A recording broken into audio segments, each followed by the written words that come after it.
ನನ್ನ ಹೆಸರು ಅಂಜಲಿ. ನಾನು 10ನೇ ತರಗತಿಯಲ್ಲಿ ಓದುತ್ತಿದ್ದೇನೆ, KPS ಹೊಸಯಲನಾಡು. ಎಲ್ಲರಿಗೂ ನಮಸ್ಕಾರ. ನನ್ನ ಹೆಸರು ಸಾಕ್ಷಿ. ನಾನು 10ನೇ ತರಗತಿಯಲ್ಲಿ ಓದುತ್ತಿದ್ದೇನೆ, KPS ಹೊಸಯಲನಾಡು. ಮೊದಲನೆಯದಾಗಿ 10ನೇ ತರಗತಿಯ ಮೊದಲನೇ ಅಧ್ಯಾಯವಾದ ರಾಸಾಯನಿಕ ಕ್ರಿಯೆಗಳು ಮತ್ತು ಸಮೀಕರಣಗಳು.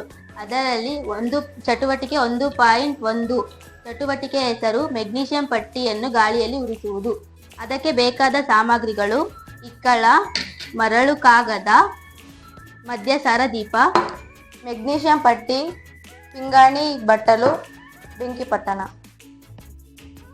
ಮೊದಲು ಮೆಗ್ನೀಷಿಯಂ ಪಟ್ಟಿಯನ್ನು ತೆಗೆದುಕೊಂಡು ಮರಳು ಕಾಗದದಿಂದ ಉಜ್ಜಬೇಕು, ಏಕೆಂದರೆ ಇದು ಗಾಳಿಯಲ್ಲಿ ವರ್ತಿಸಿ ಮೆಗ್ನೀಷಿಯಂ ಆಕ್ಸೈಡ್ ಮಾಡುತ್ತದೆ. ಅದರಿಂದ ಮರಳು ಕಾಗದದಿಂದ ಉಜ್ಜಬೇಕು.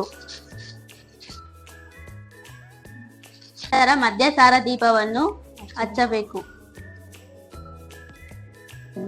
ಇಕ್ಕಳದಿಂದ ಮೆಗ್ನೀಷಿಯಂ ಪಟ್ಟಿಯನ್ನು ಹೀಗೆ ಹಿಡಿದುಕೊಂಡು ಎಚ್ಚರಿಕೆಯಿಂದ ನಾವು ಇದನ್ನು ಉರಿಸಬೇಕು. ಇದನ್ನು ಉರಿಸುವಾಗ ನಾವು ನೇರ ದೃಷ್ಟಿಯಿಂದ ನೋಡಬಾರದು, ಏಕೆಂದರೆ ಮೆಗ್ನೀಷಿಯಂ ಪಟ್ಟಿಯು ತುಂಬಾ ಪ್ರಕಾಶಮಾನವಾಗಿ ಉರಿಯುತ್ತದೆ.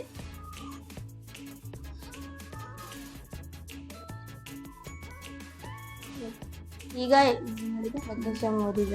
ಇದು ಮೆಗ್ನೀಷಿಯಂ ಉರಿದ ಮೇಲೆ ಇದು ಈ ರೀತಿಯ ಬೂದಿ ತರ ಆಗುತ್ತೆ. ಇದು ಮೆಗ್ನೀಷಿಯಂ ಆಕ್ಸೈಡ್. ಧನ್ಯವಾದಗಳು.